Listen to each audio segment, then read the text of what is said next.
Greene County in southwest Pennsylvania, southern Washington County in southwest Pennsylvania, western Fayette County in southwest Pennsylvania until 8 p.m. At 6:49 p.m., severe thunderstorms were detected along the line extending from Enterprise to Claysville and were moving southeast at 30 miles per hour. This line of storms is capable of producing hail up to the size of quarters and damaging winds in excess of 60 miles per hour.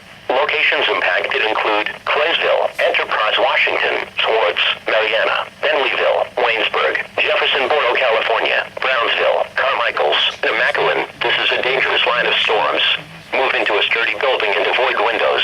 Please report severe weather by calling 412-262-1988, posting to the National Weather Service Pittsburgh.